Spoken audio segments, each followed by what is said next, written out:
What's up guys and welcome back to Anime King. First of all, if you like to support me and the channel, my PayPal will be in the description. So thank you guys very much.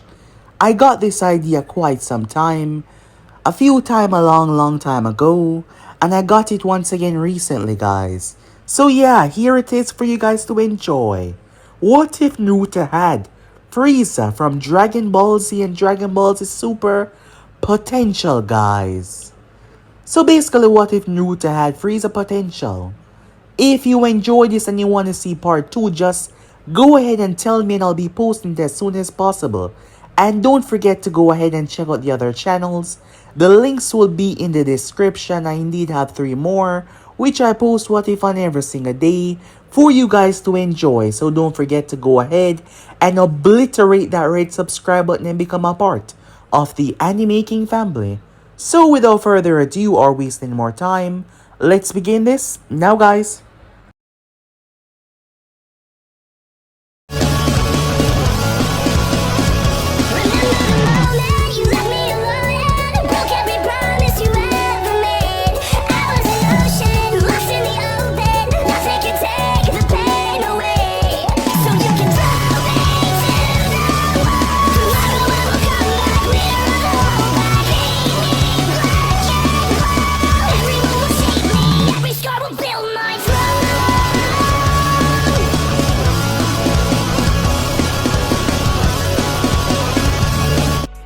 Our story begins at the academy. Today was his first day, and it was lunchtime. He had a rather unusual look. He was a 6-year-old child. He had blonde hair, but it was 2 bangs that came down the side of his face. Those 2 bangs were a tinge of purple mixing with a blonde. It doesn't matter how much time it is cut. It always regrew in that color no matter what. His eyes were blue, but there was a tinge of red in his eyes. His features were rather unusual. He was a small 6-year-old child. This was his first day at the academy, and his first day for lunchtime, that is, in this area.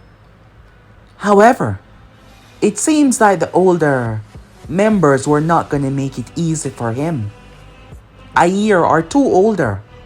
There were 4 of them. Clearly though, there was one of them in charge. Taller. He was 8 years old. He gazed down towards a young boy. "Listen up, dweeb," he said. "You're one of the new year student here. And it's about time that you learn the rules. Understand who's in charge around here. And where your lunch money is going to go. And most time your lunch," he said. The young child released a laugh that sounded rather odd as he placed a hand to his mouth. He laughed oddly, sounding like a squawk. The others were quite weirded out by it and the look in his eyes. "Oh, is that so? So you're the one in charge?" "Yeah, you got that right," the bully said. "I see." The young child jumped upwards. Before the bully could react, he slammed his knee into his nose, breaking it. The bully fell back as the boy dropped on his chest. He then started to beat his face into the ground until his hands were bloody. The others, too afraid to even move, petrified. The boy then ripped off the bully's shirt and used it to clean his hand off as he dropped it back right on him. "Well then, I guess that would make me the leader. Wouldn't you say so?" he said, looking towards them. They were not leaders, they were followers. And that was easily noticeable as they quickly fall in line, not wanting to end up like the strongest of them, who just got the crap beaten out of him. As a young child chuckled once more. Time skip. "Are you saying that I'm not within my right to defend myself?" The young boy spoke to the leader. "I did not say that." Hiruzen Sartopi said. From a young age, this boy, Naruto Uzumaki, was a problem. Always getting into all sorts of trouble. However, nothing was ever seen as his fault because the child was sneaky, clever. Harrison had seen that with his own eyes. Certain looks on his face after he'd do certain things. Harrison was concerned by this type of behavior, especially given what was sealed inside of him. The boy got to his feet, making his way. "Where are you going?" the Hokage questioned. "Just here to bring in my witnesses." The other boys that were there turned towards the Hokage as they start to give a vivid detail of what happened. Their former boss had attacked Naruto, so he retaliated, defending himself. "As you can see, I did not do anything wrong but defend myself." The other child was in the hospital, suffering grave injuries, but Naruto had eyewitnesses that were able to give a vivid detail of what happened. Yes, rather well. Time skip. Naruto was by himself this time, walking within a dense foliage, observing. He came to a stop as he hopped up to the tree. He watched them very carefully. He observed them. Animals, clashing against one another, tearing at each other, wild, filthy beasts. He jumped down. When they saw him, they immediately stopped. The sensation that he released immediately cowered them down. His ideology was this: strength was the only thing that mattered. Making people understand that they are nothing. That is the only thing that makes sense to him. Say, for example, these animals. They were just like people, beasts without understanding of control.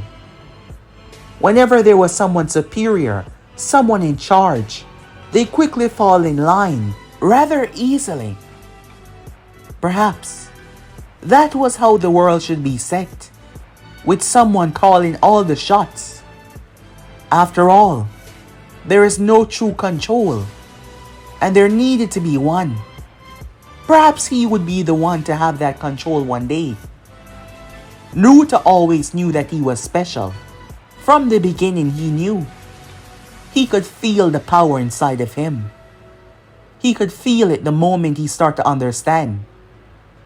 As for the nine-tailed fox that was sealed inside of him, which he was well aware of, the beast was growing terrified of him. Because unlike most people, the Nine-Tails was the only one that could truly see the depths of Naruto, his mind, what truly goes on within him. The beast was the only one that could see it all. Naruto wasn't like your normal people. The way he thought, the way his power worked, the way his body functioned. He learned a long time ago that he was stronger than most in the academy. Stronger than plenty. Faster than plenty. However, it was his potential, his growth, his understanding. He learned extremely fast. He grew extremely fast.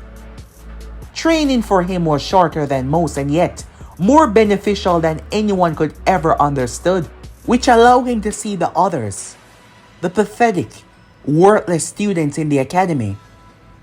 That man that claimed to be a leader was nothing but an old tool that served no purpose. Claiming that he brings stability, protection to the village. But he was nothing but a naive coot that doesn't understand true power. If he was the one in charge of this village, things would go under his rule. How stupid can one be to have so much power and yet having to listen to others?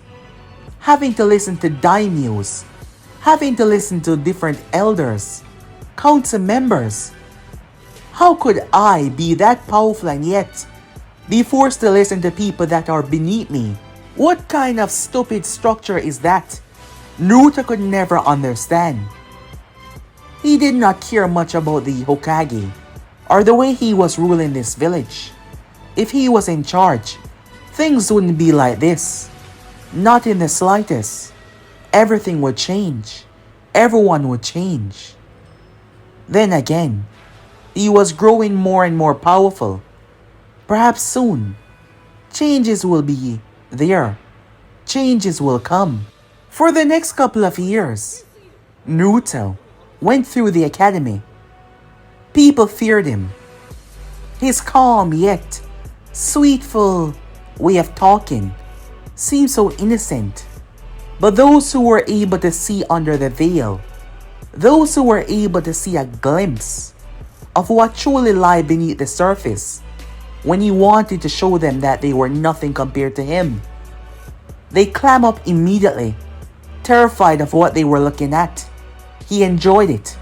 He enjoyed the look on their face. That was not the last fight that he got into. There had been several more. But Naruto simply kept on growing, always having something to say, always having someone at his defense. Out of fear, in the academy, his group started to grow. People started to fall in line. With zero training, Naruto was already fast and strong. But as he observed, after all, the academy students were not allowed to do certain things or learn certain things. However, Naruto realized that his chakra was special. Beyond special. Without the fox, his power was unique. Others' chakras swirl, but his blaze. Not like the fire element. It blazed with a fury that most could not understand. That is why he was able to do things like this. Naruto brought his hand together and created a round ball of pure chakra floating in front of him. The energy spiral. It turned purple and glistened in front of his eyes. Naruto launched it into the sky. He held his hand out as it stopped, as he moved it around. He fired it back towards himself. Boom! It slammed into his chest, launching him through the foliage. With each turn that Naruto had made with his hand, it was more chakra that he sent to the ball. That is why it had been so dense. He was bleeding as he leaned against a tree, spitting up blood, his chest wounded, but there was a smile on his face. His body started to heal, unnaturally fast, as Naruto's smile simply increased. From that day on, things became more intense for his training, and his growth excelled even more intensely. When the day came, graduating was something easy for Naruto. Yes, it was rather easy. Naruto did not need his hands to create a clone of himself. Naruto was able to form his chakra into a precise duplicate that would not be used as a hallucination or a distraction, but something much more durable. Iruka was stunned when he saw the chakra manifestation simply walk away from Naruto's body, forming into a perfect copy of him. What was that? Mizuki said, surprised.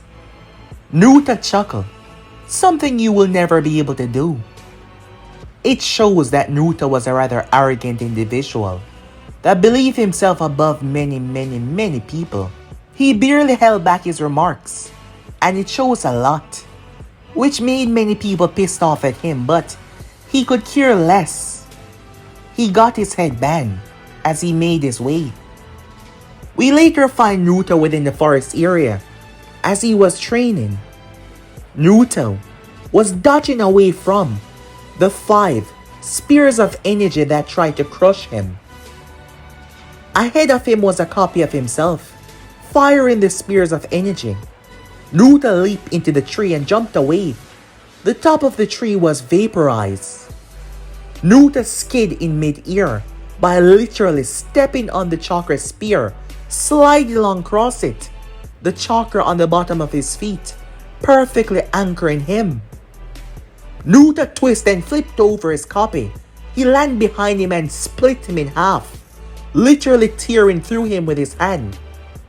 As the spears of energy went away, That is when Naruto heard something as he made his way. Arriving, Naruto saw Mizuki and Iruka fighting. Naruto lay against a tree, watching. He was curious. It did not take him long to find out what was going on. Mizuki stole the forbidden scroll. Iruka caught on to him.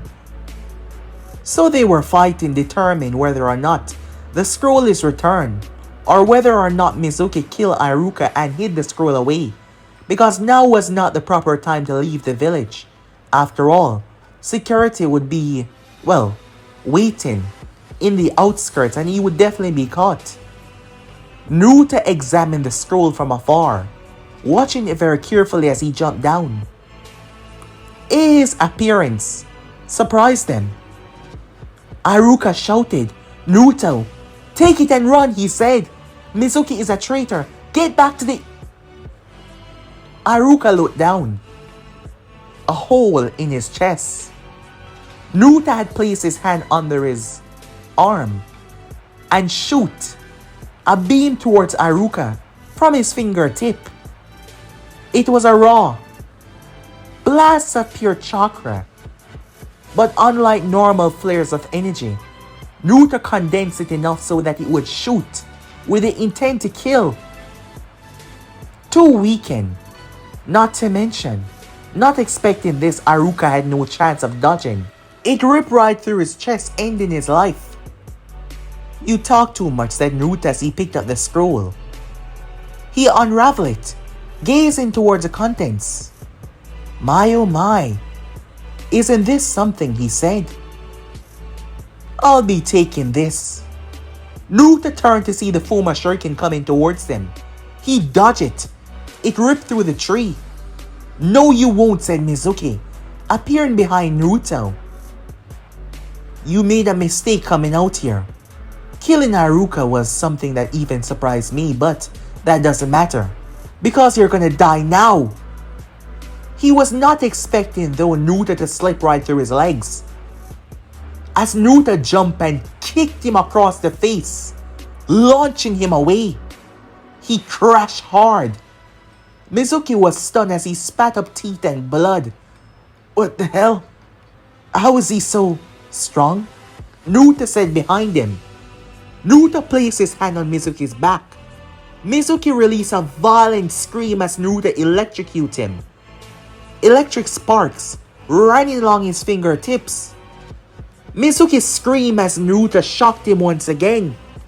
Naruto chuckled as he shocked Mizuki over and over until the man was on the ground. "Mercy, mercy," he begged. Naruto placed his hand on Mizuki, sharing some of his chakra with him. Mizuki's wounds started to heal almost instantly. He was shocked as Naruto healed him, only for Naruto to start shocking the living daylight out of him once again for his own amusement, rather enjoying that terrified look on his face and the scream of anguish that he released each time he healed and shocked him. Naruto found it rather amusing, yes he did. However, he healed him for the last time. Naruto grabbed Mizuki by the neck. Despite being fully functional, Mizuki was still in pain, mentally that is. Naruto drew his body over to Iruka and placed the kunai in his hand. Time skip. When they were found, the story was clear what happened here. As the way things were set, Mizuki had stolen the forbidden scroll. Iruka fought him though. Their blow came to a rather shocking conclusion. The Fuma Shuriken was buried through Iruka's chest, destroying his heart and destroying his chest cavity. Iruka had stabbed Mizuki in the neck. They tracked the blood. They tracked how it was set, as they could see that Mizuki had tried to stop himself from bleeding, trying to get away with the scroll, go in the opposite direction away. However, he succumbed to his wounds and collapsed. That was the official story as they found the scroll, untouched, safe. But Naruto was able to copy majority of what he already wanted inside.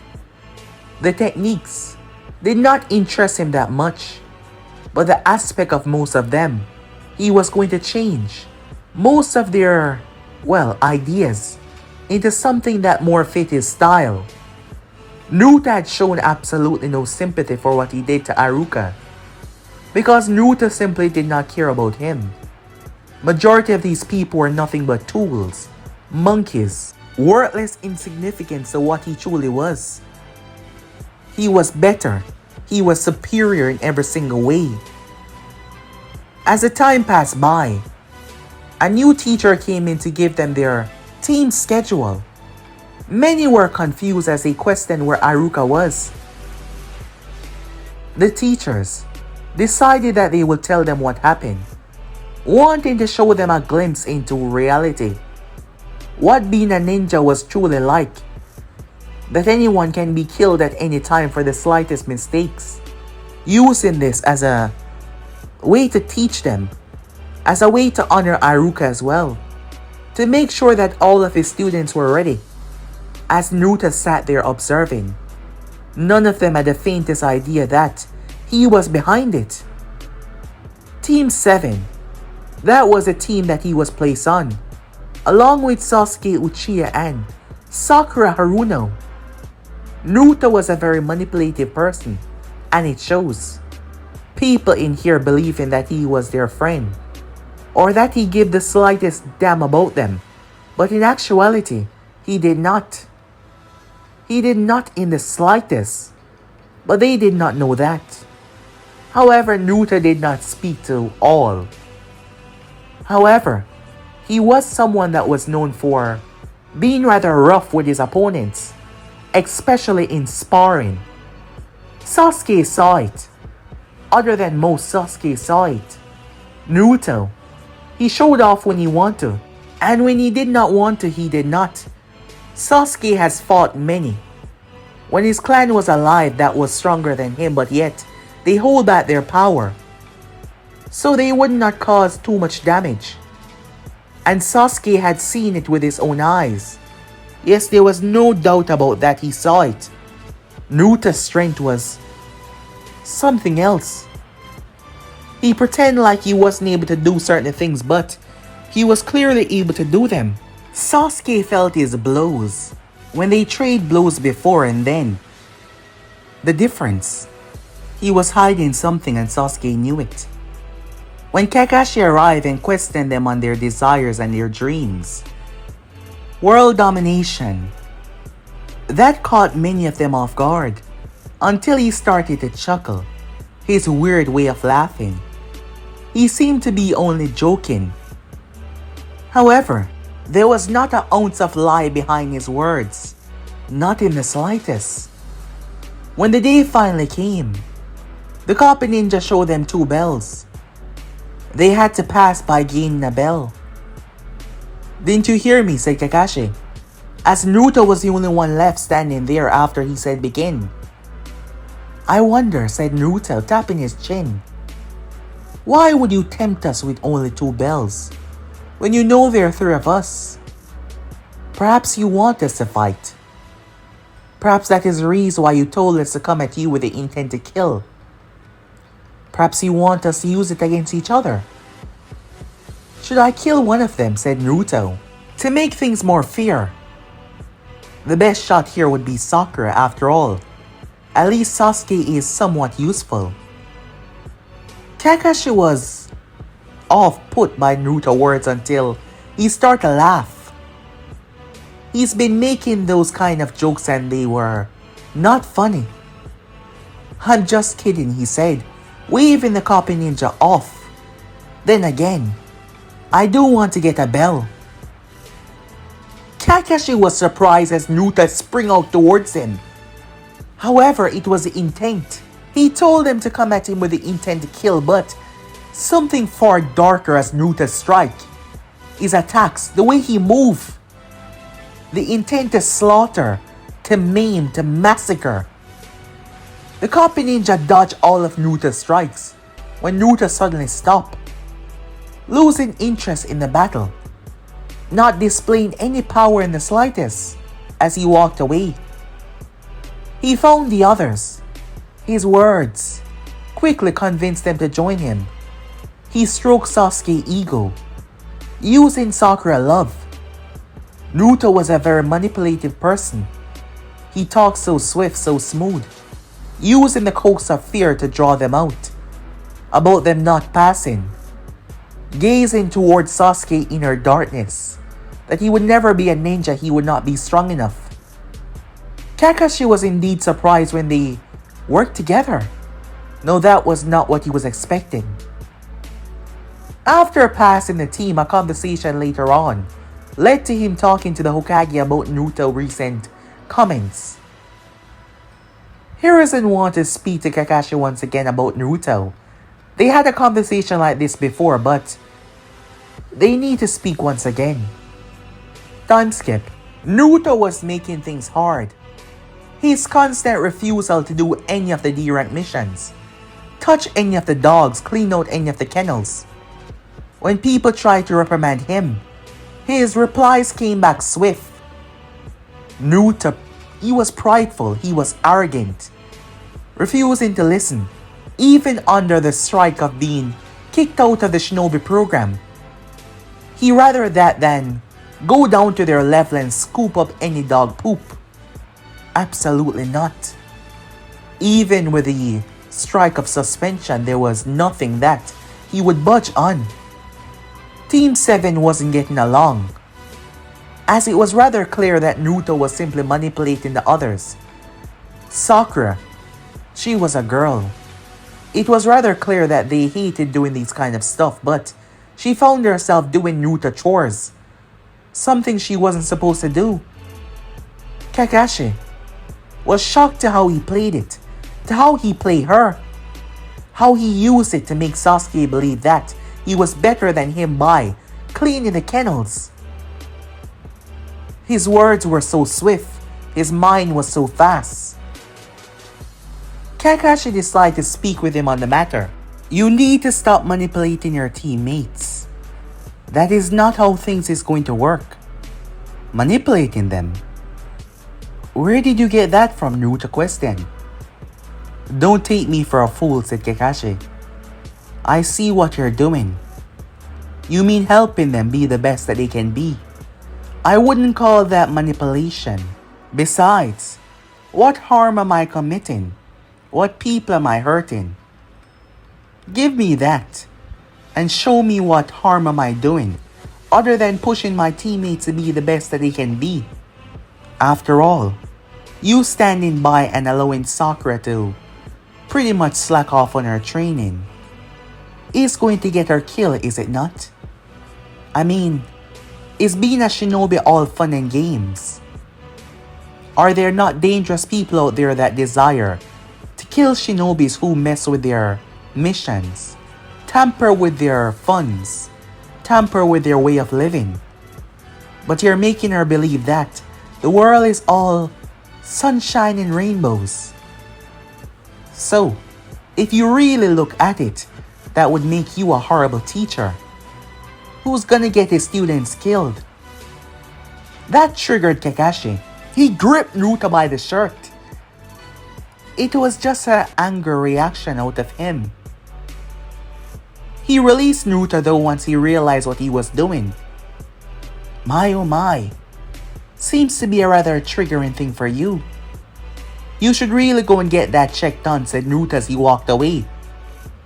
The copy ninja turned in his gaze, his past returning back to him. As he looked at his hands, he moved without thinking. As Naruto walked away, he looked rather amused. Time skip. Their first mission outside the village, to perhaps help Naruto more than the others. Because if anyone need to understand what teamwork was about, it was Naruto without a doubt.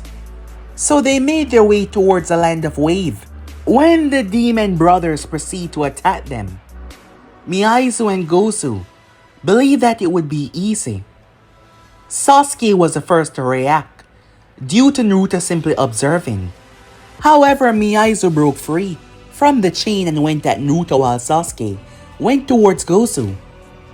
Unfortunately for Miyazu though, Naruto dodged his gauntlet and grip right under his arm. Naruto pushed his finger deep as the force of his chakra through the fingertip stunned Mizuki. He dropped to his knees as he was in agony, the sensation traveling through his body like a bullet, ripping through him. The physical pain was intense. Mizuki being much weaker than Naruto could control the chakra spasm in his body. Kakashi Hokage, who had seen the entire thing, watching to see how they would react, nearly got Sasuke killed because he was observing Naruto for too long. As Naruto stepped on the gauntlet, breaking it, he stepped on it. What the hell? The copy ninja had to react though and help Sasuke out, making Sakura sigh in relief to see her sensei alive. Would you look at that? I broke your little toy, said Naruto as he picked up the blade. You know, you shouldn't go around hurting people with this thing. After all, what's gonna happen when they do it back to you? Naruto brought it down. Naruto! Kakashi called out to him. Naruto gazed over his shoulder. I will be with you in one moment, said Naruto. The call from his sensei was for him to stop doing what he was trying to do.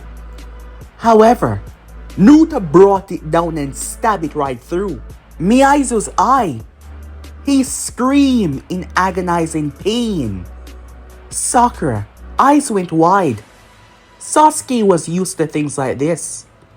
Sakura, on the other hand, and the client, the brutality, the ruthlessness, which Naruto did what he just did without an ounce of hesitation, like it didn't matter in the slightest. As a scream came from Mizuki, Naruto simply looked down towards him with a comedic smile on his face. Concerning Kakashi even more, the copy ninja had to be the one to silence him, stopping the scene, stopping the attention that the scream was, wailing out and calling. Naruto watched as the man returned. He wasn't pleased. I told you to stop. Oh, my fault. Seems I didn't hear you, said Naruto. He looked towards Sakura. You seem surprised. You... Why are you surprised, said Naruto. You know that ninjas have to kill, right? She took a gulp as she looked towards Naruto. Don't worry, you will get used to it. Unless you die first. Just kidding, he said. Of course you're not gonna die. Your team is going to protect you, he told her. Once again with that joke. Kakashi was starting to believe that he wasn't joking. Something was wrong with this boy. Yes, it was clear. Something was seriously wrong with this child. Time skip. They decide to continue on despite the lie that was told to them. Naruto seemed to not care about the lie. He even smiled at Tazuna, telling him that they will help him. They will keep him as safe as they possibly can, giving Tazuna some security after all. This child wasn't afraid to kill someone. Perhaps this group can keep him safe, he thought to himself as they made their way off. Time skip. Oh my, would you look at that? You gone and get yourself captured, said Naruto, as Kakashi was currently within a water prison. Naruto seemed rather amused, extremely so, as he watched him. And now we're all going to die. No one's gonna die, Sasuke said, stepping up. Oh my, the great and honorable Uchiha is about to do something. Fine then, let us see what you're capable of, said Naruto, stepping away, as Zabuza water clones made its way towards them. Sasuke started to panic, given the recent dilemma that he just felt, the overwhelming sensation, the power that was so immense. And now, face to face with this power, he was trembling, but he refused to give up as he formed hand signs. Aren't you gonna help him? Sakura questioned Naruto. I could, Naruto said, but can't you see that he's the strongest? No one is better than him. Sasuke launched a fireball. The two of them jump away. As they circle around, the Uchiha spun around to face them until two beams ripped through their chests. As Naruto had his fingers out. Well, that take care of that, he said, stepping up towards Sasuke. Step aside. You're far too weak to handle this. You step aside, Sasuke said. I had this covered. Naruto placed his hand on Sasuke's chest. What the hell are you? Naruto pushed him away. As Sasuke found himself behind the group. Something was not right. No normal push could launch him that far. Naruto cricked his neck. Allow me, he said. He vanished away. Confusing Zabuza as he looked around. Where the hell did he go? Naruto was standing on Zabuza's blade. Fine weapon you have here. If I was a weapon type, I would have definitely used this. Zabuza pulled back. As he swung upwards, Naruto stopped it with his feet, holding the blade back with his feet. This was shocking and surprising in every single way. He then pierced right through Zabuza's shoulder, causing the man to go limp for a moment, his hand that is. Naruto then stepped into his chest with his other feet, launching him backwards. Naruto fired 3 blasts from his finger. One of them grazed his leg, the other one grazed his chin. As he moved out of the way, Naruto wanted to put a hole in his face. However, as he landed, Kakashi kicked him away. Having gotten free, Naruto gazed towards the copy ninja. I suppose you have this covered. Kakashi looked down as Naruto's feet wasn't entirely on the water. What the hell was going on? He jumped back towards the surface. Don't mess up again, he said. He watched as Zabuza was taken down until the hunter nin arrived. Bam! Haku leaped out of the way, dodging a beam. Shock. Kakashi snapped his gaze towards Naruto. Don't be naive. This person is not a friend. It's an enemy. Naruto said, firing several more beams. Haku dodged all of them and created the ice mirror. It was just a distraction that was a launch. Senbons towards them.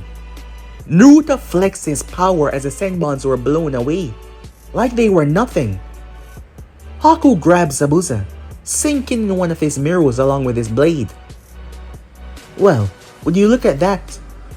They escaped. Well, I guess this one is on you, Sensei. Kakashi collapsed. Seems he's dead, said Naruto, not showing any care at all. On further checks though, Kakashi was alive, simply gravely exhausted. Time skip. The group found themselves at the home of Kazuna.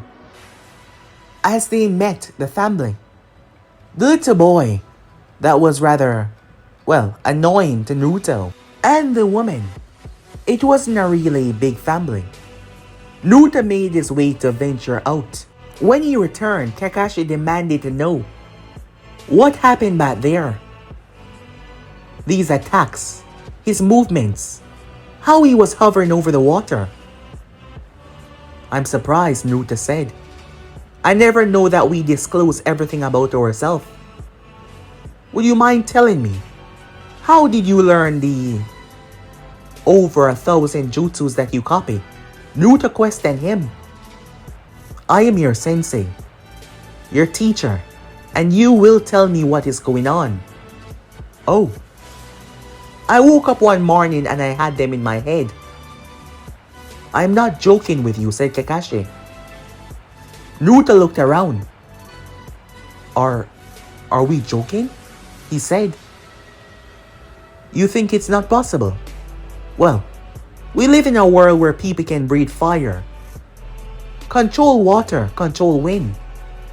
Surely, that is not the most craziest thing that you heard about, Naruto said, looking rather amused. Kakashi was rather pissed off, not getting a straight answer, and Naruto was not making it simple. Not in the slightest. When Ineri act up about them all going to die, Naruto laughed to the boy's face, calling him pathetic. No, that was not expected. After all, he was just a child, and they were supposed to be ninjas fully capable of handling their emotions. But Naruto laughed and called him pathetic. Not once, not twice, several times. The weak die and the strong survive, he left them with that. Where are you going, said Kakashi, being much too weak right now to handle Naruto. Going for a walk. This place is boring me, said Naruto. As he made his way off, Naruto came across a girl picking flowers. As he made his way towards her, she introduced herself as Haku. Naruto talked and smiled with her. In her mind, he was a nice person, not deserving of death, Haku thought, despite knowing her mission. That was until she felt something strike her, letting her guard down. When she woke up, her hands were bound, her legs were bound as well. As Naruto was calmly standing there. Took you long enough, he said. What are you doing? Why did you do this, she said. Oh, well, you are my enemy, said Naruto. I don't know what you're talking about, Haku said. Ah, yes. The fool. Well, I'm not stupid, said Naruto. I know who you are. I know what you've done. So don't play me for one. Haku swallowed thickly as Naruto smiled. One chance I'm going to give you. If you don't answer me correctly, Naruto pointed his finger out and blast a hole through a tree, shocking the living daylight out of Haku. The blast seemed much stronger than before. You know, when I noticed you, I never wanted to kill you. I was simply curious. Curious about your loyalty. Haku was trying to use her bloodline, but something was wrong. Oh, don't worry. Those are not gonna break anytime soon. They're weaving together by my own chakra. Focusing more on the ropes, noticing that they were glowing a faint purple like his hair. Naruto stepped towards her. So, are you going to answer my question? Or will I have to get a bit rough? He saw the fear in her eyes. You know, if it was someone else, they would enjoy doing Naruto laying down unspeakable things to you. She trembled at those words. But you don't have to worry. I'm not that kind of person. You would say that you got off lucky to have me as your captive. Then again, Pain on the other hand, Naruto licked his lips. That can be really fun. But guys, let me end episode right here. If you want to see next part, you already know what to do. Like, subscribe, comment down below, and turn on that bell notifications they posted. But I'm out for now. See you guys soon. Peace.